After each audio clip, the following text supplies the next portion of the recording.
Good evening and welcome to Colorado Inside Out Live. I'm your host, Peter Boyles from KHOW Radio.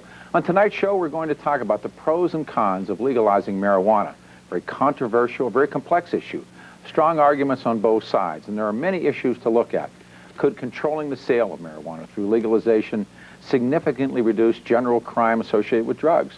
What are the medical benefits of marijuana? Is this indeed a harmless drug, as many people have claimed, or is it a dangerous and addictive drug that leads to harder substances, the so-called gateway argument? All of these questions and more tackled tonight. Got a great table here, so please welcome to the show. Ken Gorman is with us, the leader of the marijuana movement in Colorado. He's been a longtime activist on the legalization issue and told me before the show began that you were arrested for this. Oh, absolutely. Okay. I sold medical marijuana all the time. Okay. As much as I could.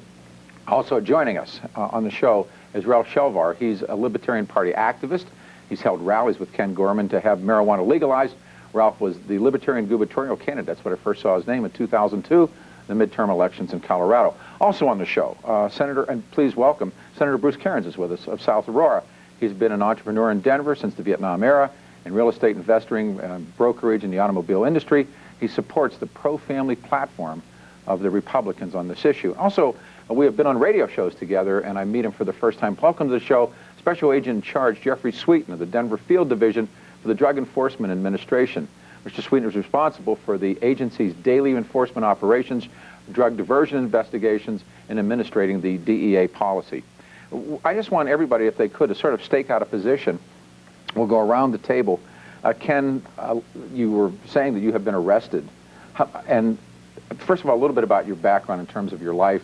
How many times you've been arrested? And talk about, or talk to, the marijuana issue. Well, I was arrested 3 times very rapidly for the longest time. What years? Make that 95 and 96. And I went through 3 different trials. But the main thing was to get the information out about the medical marijuana. Medical marijuana is a big part of it, but the smoking of marijuana is the most ridiculously small issue. And so I wanted to get the information about the whole of marijuana movement and what marijuana legalization is all about. It has absolutely nothing to do with being a drug. What happened to you in the courtrooms? Oh, I was pretty much Ed Rosenthal, if you want a new term. Sure. I was not allowed to present any of my case about what I was doing, why I was doing it. Basically, I had to stand there and give no information whatsoever. They refused to allow any type of information about my case and why I was doing what I was doing. They said it just wasn't allowed. So what happened to you? Well, I got prison time. I appealed one of my cases all the way to the Colorado Supreme Court on some ridiculous little issue, but I spent 16 months in Canyon City. I spent 2 months in a halfway house. I spent 2 years on an ankle bracelet, and now I've been on parole for about a year and a half. I've got about 8 more months to go. And what do you do daily? I actually work with glass. I do windshield repair replacement, but that's I'm required by state law and my parole officer, of course, to If you had your way, what would the marijuana laws look like in this country? Marijuana laws, you would actually be encouraged to grow marijuana, use marijuana, because you can use it from the time you're born till the time you die, from diapers to depends. The issue is so much about the industrialization, because that's why it was made illegal to begin with. It had nothing to do with being a drug. It was specifically about the oil industry and how it can replace the petroleum industry altogether. In fact, the very words that made marijuana illegal in 1937, Harry Anslinger goes up to Congress. You can check this out. He tells Congress, and I quote, "Big-lipped niggers, sandy-ass niggers, lazy spics, and perverted Greeks are smoking marijuana and going out and raping white women," which was a continuation of what William Randolph Hearst had been doing for the last 40 years prior to Anslinger using the same type of terminology. But it was specifically meant, especially by Anslinger, who was the son-in-law of Andrew Mellon, to remove marijuana as the competitor to the plastics, brand new plastics industry, and the petroleum industry in particular. Ralph, welcome to the show. Thank you. Thanks for coming in. You're welcome. Your thoughts about this issue as well? As a libertarian, I would like to see people exercise responsibility in terms of what they put into their own bodies. I personally, as I've told people, at rallies. I have never smoked any pot in my life, ever, ever, ever. Any other drugs? No drugs. Alcohol? I drink occasionally a glass of wine, maybe once a week. If the situation was reversed and marijuana was legal and alcohol was illegal, I'd be doing exactly what I'm doing right now, saying what the government is doing to make people not consume what they want to consume is immoral. Do you curtail any of the other illicits? Heroin, LSD? I feel that if you want to do it, if you want to take LSD, drop it into a margarita, mix it with rat poison and throw some thalidomide in there and consume it, this is your problem, not the government's problem. As long as you're not hurting anybody else, you should be able to do it. Should I be, just as an aside, Sure. how do you feel about guns? You know what? You and I are on different sides of this issue. I did a little web search on you. Okay. And I'm going to say, in the last session, the legislature wisely allowed people to exercise responsibility by carrying concealed handguns. I just wish, you know, you now can pack heat. I wish we had a concealed carry permit for marijuana, okay? Why can't we pack weed, okay? Thank you, Ken. Before I ran for office, I didn't know Ken from Adam. And a lot of the things that come out of Ken's mouth sound outrageous. I have actually gone off and done the background checks, and everything that this man says can be confirmed. The information about marijuana being used as a fuel, for instance, well, it's a little bit of an exaggeration. It goes two ways. Number one, any biomass can be used as a fuel. Where Ken has a strong argument is that hemp, not marijuana, hemp, non-smokable Hemp marijuana, for victory. hemp for victory, can be used, is the premier It's different, biomass. but I understand hemp is different than smoking marijuana. It is. Yeah. So you can't get high on it. Yeah. Senator, welcome to the show. Thank you. Your thoughts about what you've just listened to? Sure. And of course, I would hold to the view that I'm not uncomfortable with less government. That's the side of our caucus that I come from, and a lot of our caucus is that way: less government, less taxes. So freedoms are extremely important. But at the same time, there is a tradition that you might call it a Judeo-Christian tradition. There's even a Judeo-Christian New Age tradition. And they basically are saying don't put toxins in your body, or the New Testament's telling people that God resides in their body, that type of thing. So in that sense, even though I don't view it as inconsistent, because the moral override still says we should not impinge and destroy our bodies. How do you feel about McDonald's? Of course, everything goes to choice in that sense, and now you know, that's a lot different eating a food that might have a little fat content as opposed to a drug that can alter your mind. And then there's a vast difference. Tobacco? But even tobacco and How about smokes, tobacco, yeah, Senator? and then alcohol. My own life, that's consistent. Yeah. I think people need to evaluate. I certainly don't have a problem saying if there's a tobacco and it has drugs in it, and so does alcohol. Sure. Alcohol is another form of a drug, and it does need to be dealt with, and I don't mean to sweep that under the I understand. carpet. Yeah. If you had your way, what would the marijuana laws look like? They'd stay what they are right pretty now? much stay the same way, yeah. Jeffrey, welcome to the show. It's good to have you here. Thanks for having me. My pleasure. You listened to the other side. Your thoughts about what's been said? Well, I see myself on this position. Obviously, I've spoken out. I'm opposed to the legalization of marijuana, but I see myself in this debate as one of the few that will. My concern here is not to argue against what people want, but it's to make sure that the debate, both sides of the debate, are represented. And I don't think, and we've actually talked about this off camera, that typically in the marijuana legalization debate, a lot of the information that these guys will give you is based in fact. A lot of the statistics they give you is based in fact. Unfortunately, Americans don't gather in gymnasiums by the hundreds to keep things illegal. They're satisfied that they're illegal. The majority of Americans in this country don't use drugs and believe they should be illegal. So where I see myself in this is, obviously I deal with drugs every day.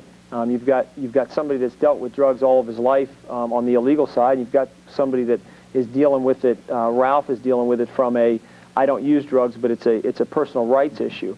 So I think what I bring to this is reality and That's what I intend to argue, is that, you know, there's no such thing as a drug that doesn't hurt anyone else. There's a social cost to drugs, just like there was to alcohol and is to alcohol, and I think that's what's missing in the debate. So that's why I see myself as being here. And you know, the part about the government, I've looked at both these guys' websites. I don't see either of them as supportive of government based on their websites. So I'm interested to see where the debate takes us. You don't support government? That happens to be not true. Libertarians are for minimal government. We're sort of the extreme wing, if you will, of the Republican Party. Please, folks, I didn't say that. I, as a libertarian, say that there are certain functions of government that are absolutely necessary. If this man beats you over the head, okay, it is the duty of government to come in and stop that activity. On the other hand, if you and he agree, for instance, to exchange value for whatever it is that you want to do, government shouldn't be there unless what you do affects third parties. An example? Pollution is the classic example. You decide to sell him a car, you make a car that pollutes, he buys it, all of a sudden there are third-party effects. That is a perfectly reasonable But isn't that function the exact argument that the agent just made? Absolutely. The third parties are affected by people using dope, families, spouses, children. Where those third-party effects take hold, that's where government should step in. Well, if I drive drunk, it is perfectly reasonable for government to say, you have an endangered piece of life. I mean, but there is so much fallout out of people using drugs and alcohol. But wait, with that, Okay. take a look at the laws the way they are. If every drug law was wiped out today, Okay. I mean, drugs were legal across the board, there are numerous laws for every single action you take within our society. If you drive drunk, if you kill somebody, if you rape somebody, every single aspect of your life is governed by laws. Most of the effects of illicit and illegal drugs is inside of families. It never gets weighed and measured. People don't go to jail. I mean, it's just devastation. Because one of the things when you said beat over the head, you use that example, but from the more conservative side, making somewhat of a moral judgment, if you introduce somebody into the drug culture, and you mentioned the gateway thing, and I think that's a very legitimate argument, you introduce somebody into the drug culture and they end up destroying their life, really that's very much the same thing as beating somebody over the head. Bruce, you voted for Amendments 24 and 25, is that correct? The only reason I'm pausing... those are the concealed carry. Sure. SB you mean the SB? I'm sorry, absolutely. SB 24 and 25. My apologies. Yeah, and I had an SB 12 myself. Okay. Good guys carry, bad guys go to jail. Don't you? Now, I know where Peter stands on this issue. I think I know where you stand on this issue. Don't you think that giving somebody the right to carry a concealed weapon is far more dangerous than giving a person the right to pop a beer? I would view concealed carry as a pro-life, and I would view selling drugs as anti-life. You're selling destruction. You mean that, don't you see that from people on other sides? By the way, I completely agree with you. You know I agree with you because the benefits to society of a concealed carry far outweigh the costs. We both know that by concealed carry you're going to have less rape, you're going to have less crime. Anyway, we're not talking about that. Because that's precisely our, by the way, we'll open the lines up now, 303-296-1212, talking about legalization of marijuana. If you have read the studies on concealed carry states, it's a wash. Things don't get better, things don't get worse. The doomsday people who said the end of the world is here if everybody carries a gun, that isn't true. The people who said all crime will cease because I can have a gun, that isn't true either. So it's a wash. Legalization of drugs, I think you'll still have all the problems that you have and more because there won't be any roadblocks. You'll have less. You have less. You have much, much less. You take the money out of the equation. You have people pushing drugs. That's what they call them. They call them a pusher because they push drugs to make money. Okay, you take away the pusher, what do you have? You have 7-Eleven selling You have cigarettes. Yeah, you have cigarettes. You have 7-Eleven selling joints. You have... Selling to who? What ages?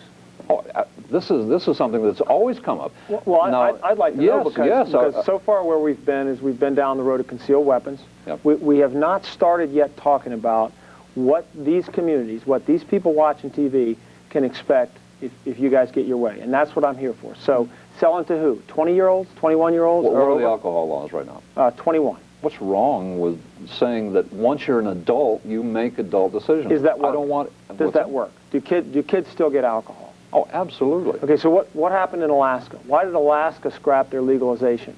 They didn't You guys scrap talk it. a lot about that? This was undermined. This was actual.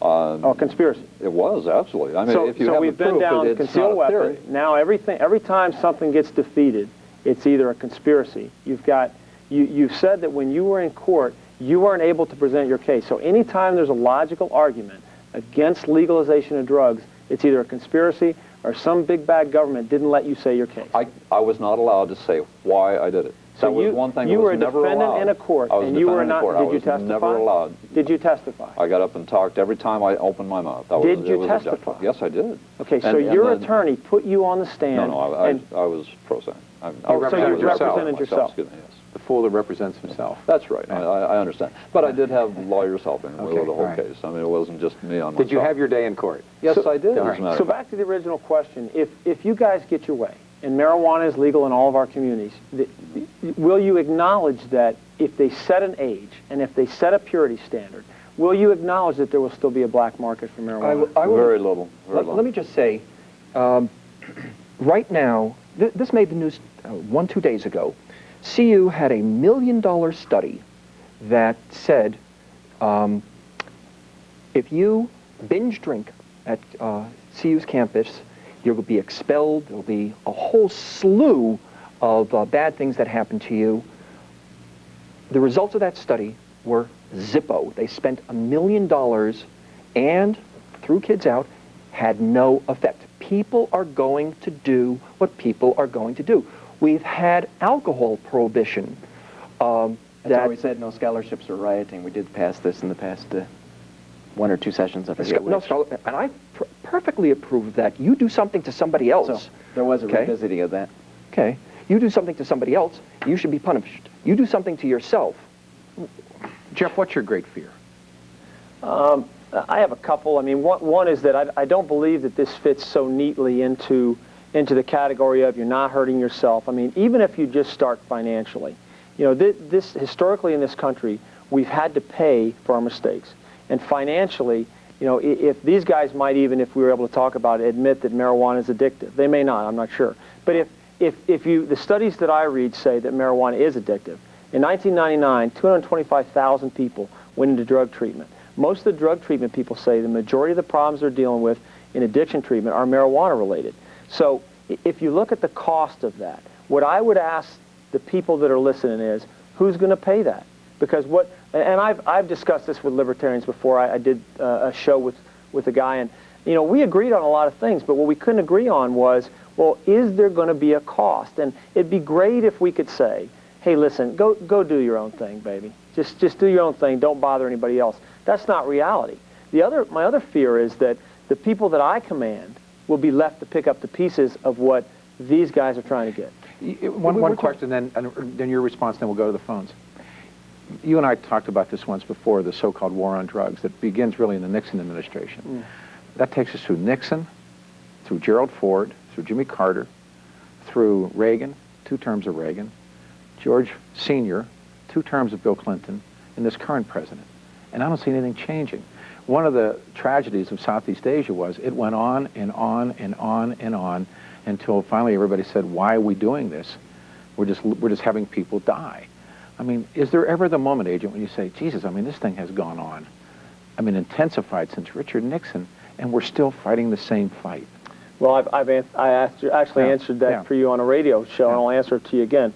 First of all, when you couch crime fighting in the war paraphrase, when you say what we're doing is fighting a war, look at what happened in Iraq. 2 weeks after we went into Iraq, we started asking, when's it going to be over? So the minute you start looking at crime fighting, interestingly, I don't have to go on shows to debate how's the war on illiteracy going, how's the war on homicide, on poverty.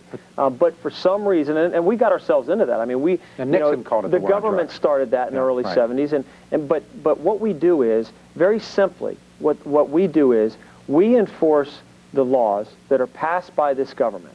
Passed by the government, that there's a process to pass those laws, and as long as those laws are in place, we have to enforce them. We don't scrap child abuse. We don't scrap spousal assault. Now, is enforcement the only way to deal with that? Absolutely not. Absolutely not. DEA itself, we're a single mission agency charged with dealing with the federal drug problem. Even DEA, even our own agency, spends some of our budget on education, on prevention, on demand reduction. So the idea that it's failed. Look at literacy. First of all, we haven't failed. Drug use is down. Cocaine use is down over the last 10 years. So it hasn't failed. What these guys would probably tell you is that the prisons are so full of drug people, we failed.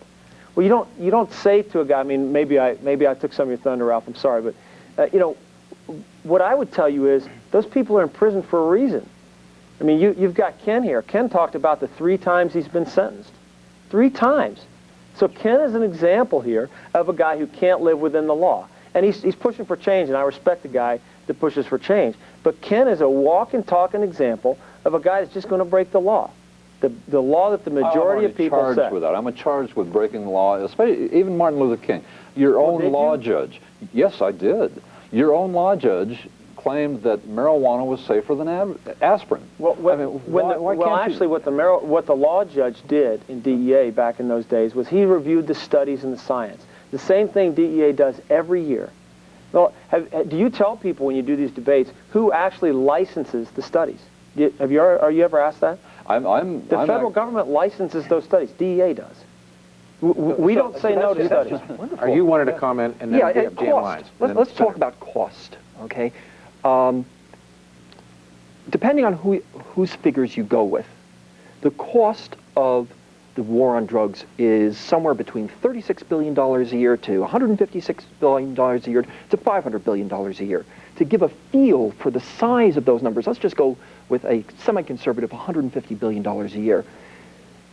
1/3 of the homes built in the United States this year, we build about 600,000 homes. 1/3 of them could be built and paid for without a mortgage if we redirected those resources to against the war on drugs and just spent it somewhere else. We could take every single homeless person, and as a libertarian, I'm not recommending that we do this, but we could take every single homeless person and give them a house to live in forever if we redirected the resources. If we took those people out of jails, 25% of the people in this state are in jail for drug-related crimes, $500 million. And Bruce, that's $500 million out of your budget. Senator, and then back across. I would turn, and one thing I think is so important to think about is we don't live in a vacuum. So somebody who chooses to enter into this, if you want to use the choice thing, is still causing ramifications. Remember, most importantly, to themselves. What I want to do is bring 2 quick anecdotes. One is I had an appointment set up today to visit not a halfway house because it's a voluntary faith-based charity that takes people off the streets. And I said, I'm going to be on a program tonight. This wasn't even the reason for being there. I'm going to be on a program tonight.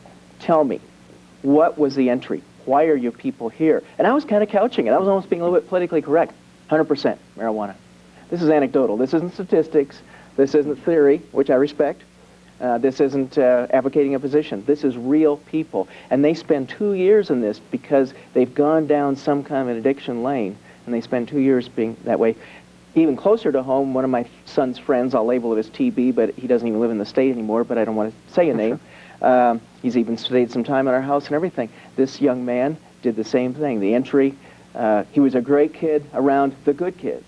But then when he moved to another town south of this area, he ended up hanging around with the bad kids. And I mean bad kids because they were introducing him. This, again, became a gateway. He ended up working in Texas, ended up having to go through a wonderful rehab because his health insurance had it under Walmart, but he had to go through it. But we're watching the Jefferson County Sheriff do the same thing on a legal substance, alcohol.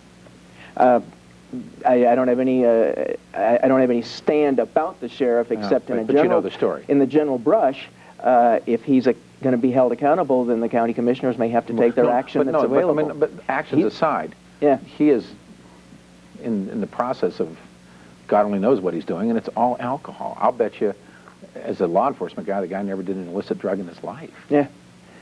And I don't have a problem with that contradiction. I feel are we jiving each other? Mm-hmm. And Jeffrey and I had this conversation publicly and privately. can we win a war on drugs, if it's the right word to use? That's why I use the example of the individual. Okay, This kid getting as long as we openly promote alcohol in our society. I mean, I've made this argument before. I defy anybody. I mean, when this show's over, switch over to commercial television and watch an alcohol or a beer ad and then watch a Pepsi ad or a Coke ad. You take out the product, you can't tell the difference in the ads. I mean, so my God, what are we doing with young people? Because the fight is really about young people. I mean, it isn't about old guys like me. I mean, hell, most old guys like me are either sober or, you know, or... Well, that's a good point. Yeah. When do I become an adult? When do I become an adult? Well, I don't know. After you were your own lawyer, I gave up on you being an adult. Let me ask a question. Sure. Sure, we're going to have hundreds, thousands, millions of stories like the one that Senator Kairns gave. The question to me, assuming that you just negate the argument that people should be responsible for themselves and simply say, look, if we have a social policy that will kill 2 kids and we have an alternate social policy that will kill 1 kid, which social policy should we use? I assert that we should go with the policy. As a libertarian, and I'm going to the phones. Sure. How old should kids be if they want to get high? Whatever the society says is appropriate. Then it's a law. It's a law, yes. What if society says it's inappropriate? Yeah. You're okay with the age level, but what if it's inappropriate? Also, one quick number I wanted to add. It's I wanted to add one number on your throughout the entire history of it. I mean, 15, 14? Department of Corrections website says only 0.9% of the people in jail in Colorado, prisons and jails, are in for marijuana-related crimes. You want all drugs. You want just marijuana, or you want all drugs? I would prefer all drugs, especially constitutionally. I mean, the 13th, 14th, 6th, 21st Amendment forbid a drug war in the United States. The last libertarian I spoke to, and then I'll stop, Peter, but he also said anthrax, fine, I can possess it. It's just the abuse of it you're against. Machine gun, I can have one. I mean, we really did go down that road. Where we draw the lines on weapons of mass destruction is always a problematical issue for a libertarian. But let me go back to your issue on what age people should be allowed to drink. All right. In France, for instance, if you're 14 years old, you can walk into a McDonald's and pick up a glass of wine. You think should we do that in Denver? Absolutely. Okay. And I think we'd have fewer problems. Okay, well. We'd have less The French have a hell of a lot of problems with alcohol. Let's go. They do. I mean, look, that's a separate issue. This is Ray. All right, we got jam lines. We're talking about legalization of marijuana, handguns, personal ownership of weapons of mass destruction. Ray, welcome to the show. Good evening. Good evening, Peter. Hi. You know, the thing is, it's like we came up with the zero tolerance thing under Ronald Reagan. And since then, it's like, you know, marijuana's always been there. And it's like, really the thing that's serious is the cocaine and the heroin. And that special agent will tell you that he knows that's a problem. And even down in Texas, at the El Paso border, they said, you know, we're not going to prosecute marijuana anymore. We got our hands full. And the problem is that now it's like, with all house coming in through NAFTA, heroin and cocaine is now down to $5. If you don't think young people are going to use it, well, when I was 8 years old, I saw a lit cigarette sitting on the sidewalk, and I smoked it. Your question for whom? For the whole panel. I mean, you know, I mean, really, the problem is like, the special agent will tell you, we can't handle this, we can't deal with this. If he's going to be honest about it, we can't deal with all this. Because I complain about all the time. It comes into the... All right, Ray, hang on. Ray, if your question is, can we handle this, my argument would be we can't handle it if we look at it as a war that needs to be over by next weekend. If we look at it like we look at all crime, and that's that we investigate these organizations, we dismantle them, we disrupt them, then we can't handle it. We are handling it. That's what we do every day. We did a press conference today from Jefferson County about a violent gang organization that a task force took off. We are handling it. We do it every day. All right, let's go. We're not handling it downtown Denver. All right, we're going to go to another call. Thank you. Yes. I want to respond to this. It's a story I tell on the campaign trail every once in a while. Are you familiar with the St. Valentine's Day Massacre? Of course you are. In Chicago. What was it about? It was about two drug gangs, basically alcohol gangs, fighting for control of the south side of Chicago's alcohol distribution system. When was the last time you saw one alcohol store owner, beer store owner, gun down another beer store owner's store. It doesn't happen because it's legal. We are creating the very violence that we are bemoaning. You're saying that the violence of the drug trade is caused by rival gangs? Or are you Mushrooms? saying Caused by you. Well, Yeah. obviously it's not caused by me. But I mean, you certainly, when you were arrested, that was caused by us. But the violence I wasn't involved in any violence. But Why would somebody become violent to control drug trade if there wasn't Well, somebody? let me give you a statistic that I'm sure you guys may even agree with. The case was made last time I argued this with a libertarian member that the drug violence was being caused by people seeking drugs. And now you're saying that was the argument, that people seeking drugs needed money, so they'd break into houses and do home invasions. That's one aspect of it. For every one of those homicides, there are 6 caused by people using drugs. And that includes the drug that you're trying to get people to give to their kids and give to the people in their neighborhood. I'll say it again. I'll say it again. I take offense to that. I am not saying at all that any person should be giving any drugs to their kid, whether it be Ritalin or whatever else they're talking about. I'm saying parents and children and adults need to take responsibility to do the right thing. What I am saying is that the government shall not get into that sort of interaction. Whether I want to give some drug to my ADD daughter or whatever should be my responsibility, not yours. By the way, in St. Valentine's Day, I'm kind of a buff about that. When the Capone people and Machine Gun Kelly, when they murdered the Moran gang, trying to kill bugs, it was more about retaliation for other things. I mean, they were locked into But they also alcohol dressed war. as policemen. You do know that. Oh yeah, but they The dressed problem up. with that is it doesn't fit. It doesn't fit the agenda. I mean, if you they- get the argument off of marijuana, it's an easier argument to make. Let's keep the argument on marijuana, not on alcohol. And let's keep it there. But I don't know if you can do this. Is Mark, and then we'll go to the senator. Mark, good evening. Welcome to the show. Hello, Pete. How are Hey, you? Mark. I'm fine, man. I wanted to make the point that although I myself oppose the use of marijuana and have never used it myself, I nevertheless feel it should be decriminalized at minimum, possibly legalized. I have reservations about mass marketing of marijuana, just as I have reservations about mass marketing of beer, an excellent point you made earlier. I think what we have in this country is a situation in which an enormous illicit industry has been created as the result of the illegalization of marijuana years ago. It is resulting in massive shifts of capital overseas to the sources of marijuana in Mexico or Latin America, or in this country, Arkansas, Kentucky, California, Oregon, you name it. Yeah. It corrupts our political system. It has resulted in the creation of enormous bureaucracy that draws resources that should be used for other kinds of law enforcement with activities. full lines, Mark, I'll give you the magic wand. What should the laws look like? Well, I think the law should permit people to grow marijuana for their own use. I think it should allow them to have possession of small quantities, again, for their own use. It may even be that it should be permissible for Merck, Pfizer, Bristol-Myers Squibb, or someone of that order to produce it and sell it, just as they do other kinds of mood-altering substances on which it appears half of the American population already subsists, such as Zoloft, Xanax, Prozac, and so forth. But those are controlled. Those are controlled. Those 3 you mentioned are controlled.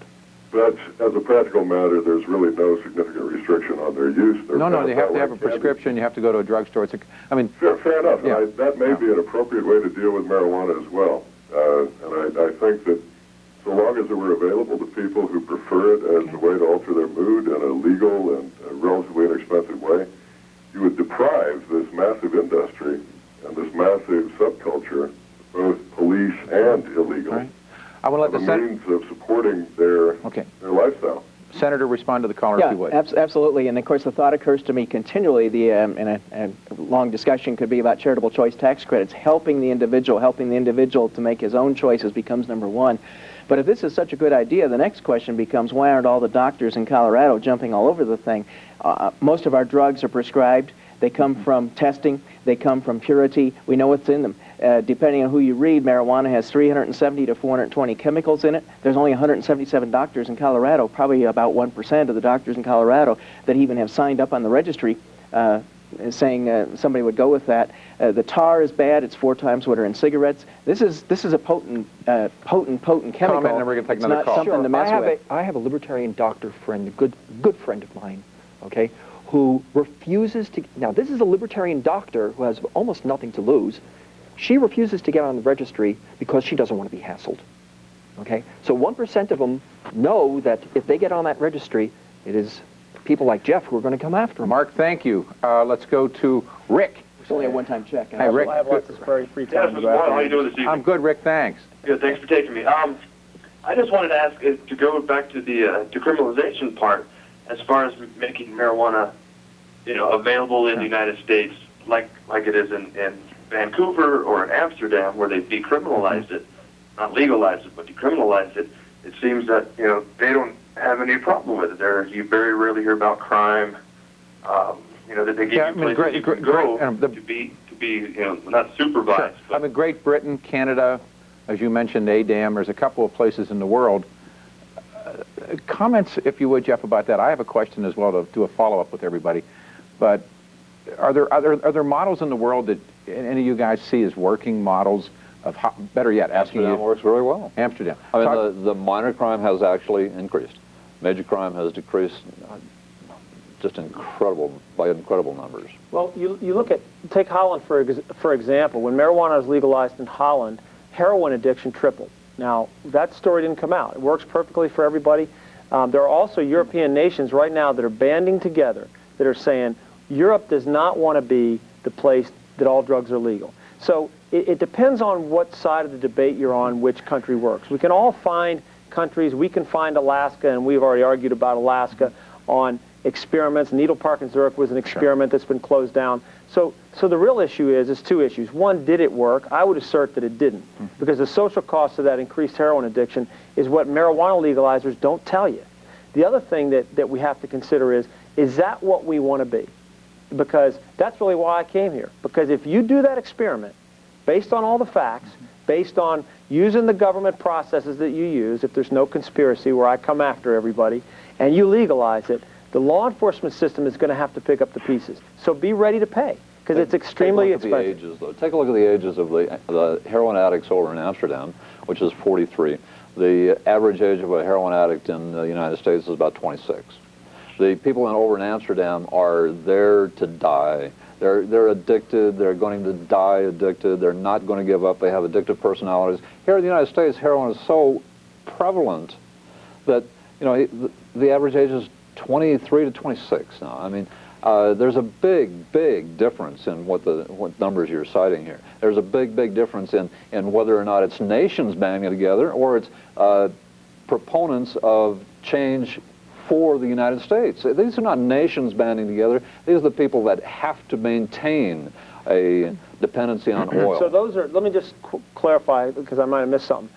So what you're saying is the addicts in Europe are the bad, we're going to die, addictive personality type, and the people in the United States are just the, hey, I just want to use my drugs. Is that what you're saying? No, they're addicted. They're addicted to heroin. And so they're the same. So you're admitting to my fact about the increased addiction to heroin. Remember the word Holland. pusher. Somebody has to push these drugs. Why do they push it? Because there's so much money involved in this.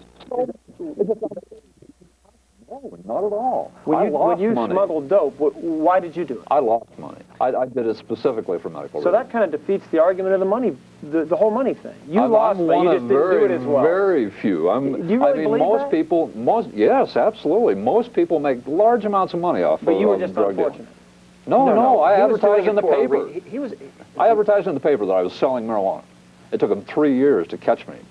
I mean, this is... Because we were In busy Westwood, Hassling his doctor friends, that's right. Else, yes. Yeah. Caller, thank you. I have a question, and this was the one that I thought was maybe a pivotal part of the night. From my reading, I understand that a large percentage of the illicit drugs manufactured or grown in the world end up in this country. What is it about the United States of America that we are, I mean, everybody's shrugging their shoulders. I think We've lost our purpose, we've lost our value. Again, it goes back to the individual. I don't know. I mean, because if you read about the Colombian cartels, you read about the Jamaicans, read about the Asian white powder gangs, if you read about, the Russian, the French connections, all these kinds, the dope comes here. We got the Why, most why, money. what was the name of the guy? I think it's affluence. Yes, affluence and demand. Yep.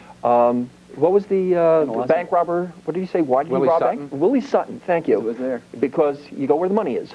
Well, why isn't it going to Europe, or isn't it going to Japan? it is. Oh, it's going to Europe and Japan. There's drug distribution everywhere. And another thing about the United States is we tell you what we're dealing with. A lot of countries don't.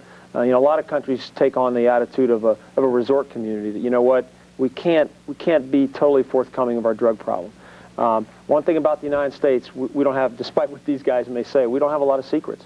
I mean, we work for the taxpayer. We have to give reports of what we see is what we see. So one thing about the United States, us being forthcoming about what we are facing does give people the idea that we're all there is. But there is demand. You don't think there's anything significantly different about the character of our country that the drugs come here? Absolutely. Absolutely. I see. I'm coming. A revolutionary turn. We've gone from a society that basically recognized the founding values and some form of a God consciousness to a society that's totally self-conscious. From a society that's looked at truth as absolute to a society that you can argue the evolution of truth. And so we've had a revolution in thinking in our society, economically since the 30s and socially since the 60s. And when people aren't looking for answers, then they find the answer in some kind of a hash or some kind of a chemical. And it's a crisis, and it's a crisis of belief, really. And so, yeah, people are going to try. And when you deal with marijuana, there's such a, from our vantage point, so many people get involved in it, lose ambition, and so some of these things you're talking about are even a part of a conditioned culture, conditioned to drugs. Well, we've had a revolution in thinking, a devolution, if you will, where we used to have our founding fathers said, keep government away from people. We had, this is what we could do, this is what we can do, this is what you do, and everything else is reserved to the people. So where are we now? We are now with a government that we've had senators say, you know, Constitution's irrelevant. We have situations where at least in 1918, if I remember, 1918, where we passed prohibition, at least we had the decency back then to make a constitutional amendment because the people understood then that it took a constitutional amendment. Now, we're doing it by fiat. And that was actually out of this same thing, all the revivals in church history going on in the 1800s, the camp meeting revival, the thump and stamp. Well, they're awakenings. And then there was the ladies group, Women's Temperance Union. Carrie Nation. And so therefore there was that mentality that brought on, and there was actually, that's right. The country was ready for that. Today the country's ready probably for more drugs. The I would not country is advocate ready that. for more freedom. Yes, absolutely. No, I'd say more freedom. drugs, not more freedom. Oh, absolutely because more they still freedom. support the Constitution. Again, when do I become an adult and make that decision for myself? The church, if you go back to New England, what is around every town square? It's not the government, it's a church. Ralph, what are you willing to do? I have a question for you, because I went on your website, and in your website, it looked like it was you saying it, and I don't want to pin it to you unless you admit it's just me. But on your website, it looked like you were saying that if you were elected governor of the state of Colorado, you would spin the government into chaos if the legislature did not legalize marijuana. No, I would veto things into chaos. But did you say yeah, that? absolutely. So you're first of all, you start with an argument that everybody should be able to do what they want to do. Yes. But you are so convinced that marijuana should be legalized that if you were elected governor of this state, you would not go through the government. You would not use the government process. Oh, wait a second. I've just been elected. I'm not using the government. Excuse me? You're What's the logic here? The logic here is that you say you want to represent the people of Colorado and that this issue is important to That's you. right. If I was elected, they would find me. It's on my website, sir. Well, I'm asking Okay. because It's on not my everybody's website. going to see your website. Okay. But you started our debate, our Yes. conversation by saying you wanted government to step back, but that you intended to use the legal process. Yes. Two arguments I would make. First of all, if what you say on your website Yes. is that you would spin the Colorado government into chaos. I didn't say that. Well, I said I would encourage everybody- veto government spending. The exact quote on Pot TV, and I encourage you all to go on and Go check ahead. it, when you're interviewed on Pot TV, which I think is his website, is I will spin this government into chaos if the legislature does not legalize marijuana. That doesn't seem to me to be a libertarian I'm platform. terribly sorry. If I said that, it was an error. Okay. I don't believe I said it. Take a look at that chaos. Alex, we're coming close to the end of the show. Good evening. We're talking about legalization of marijuana. Thanks for calling. Well, thank you very much for taking my call. Pleasure. I feel obligated to start by making a few things, getting some clarifications here. You got to do it quick because we're short on time. Ask a question or do a quick one. Okay, I'm going to talk fast. Hey, it is legal. There is a tax stamp that is out there. It's just a matter of getting that into place. When Holland legalized cannabis use, their local use went from 12% to 7%. The money that they generated, they used in turn to generate programs to heal the heroin addicts. Now, let's talk about prison. FBI, 2000. We imprisoned 735,000 people in the U.S. for cannabis crimes at an average of $28,000 per person. That doesn't include the 25% of families that went on welfare. If I gave you the magic wand, how would the laws look? Well, we'd make them look like Amsterdam because each coffee shop generates 20 jobs. And with those 20 jobs, we got Starbucks now. We got Starbucks now. Forget about generating coffee shop jobs. What would it look like? Would I be able to go buy pot? 18 years old is the Dutch law. I know, but what would I? To be over 18, could I go to consume it on site. When the show's over, could I go to 7-Eleven and buy a joint? Absolutely not. It has to be a licensed dealer. All right, I'll license 7-Eleven. Now, can I go to 7-Eleven and buy a joint? No, because you have to consume it on site. You're not allowed to carry it home. Oh, that's cool. I'll smoke, get loaded, and get in the car. All right, this is Brian. Hey, Brian, welcome to the show. Thank you. I'm glad you're with us. Yeah, my curiosity here is the Constitution. All right. And I'm so glad to hear that the 18th Amendment was mentioned, because back when the 18th Amendment was ratified, it never prohibited the possession or consumption of alcohol. It was manufactured. Because back in those days, they realized the Constitution gave no authority to ban for an individual, to ban what he may or may not consume. Yeah, if you read Volstead, you know that. So my question is, this entire war on drugs, which is simply nothing but a war on the Constitution to begin with, for the DEA agent, what is the constitutional authority to tell a citizen what they may or may not put into their body? Well, the Constitution gives the United States the right to pass laws. If you look back at the Constitution, there are a lot of things that are illegal now that were not mentioned in the Constitution. And a lot of things that were legal then that are illegal now. Like so that's kind of a weak argument. But like abortion. Yeah, No. What I'm telling you is, you asked me what's our constitutional authority. Okay. I swore to uphold the Constitution. Give me an article. Hold on. Have you read Title 21 of the U.S. Code? No, I'm asking Constitution. Okay, that would be good homework for you to start with. I would start with Title 21. It's a federal law. Caller, listen to me. The framing fathers, some of them, owned human beings. Yes. We don't do that anymore. And there was a constitutional amendment to prohibit that. No. I'm asking this DEA agent. Well, we're talking about, listen to me again. You're talking about the Constitution. The Constitution was amended to Volstead. Volstead? The Volstead Act, Prohibition. All right, we'll do some, God, please. All right, email. Franks asks, is it possible that decriminalization of marijuana possession could be an improvement to the current situation of the draconian punishment? Is there a relaxation of attitudes which might serve our society better than the so-called drug wars? For you. There's a lot of question in there. Would the decriminalization of marijuana, would that change? First of all, let me say the attitudes are an issue. I mean, we'd all agree that the attitude and stigma against marijuana has a lot to do with its use. If you look historically, as the attitudes in our culture have gone up and down, and they haven't only gone down, but they've gone up and down with the acceptability of marijuana use. When the acceptability rating goes up, the use goes up. I mean, that's typical.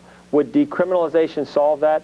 I don't believe it would. I don't believe that any of these solutions that would be caused by legalizing a hazardous substance, an addictive, hazardous substance that's more hazardous than it was, when Ken started and those guys started smoking. I don't think that's a solution.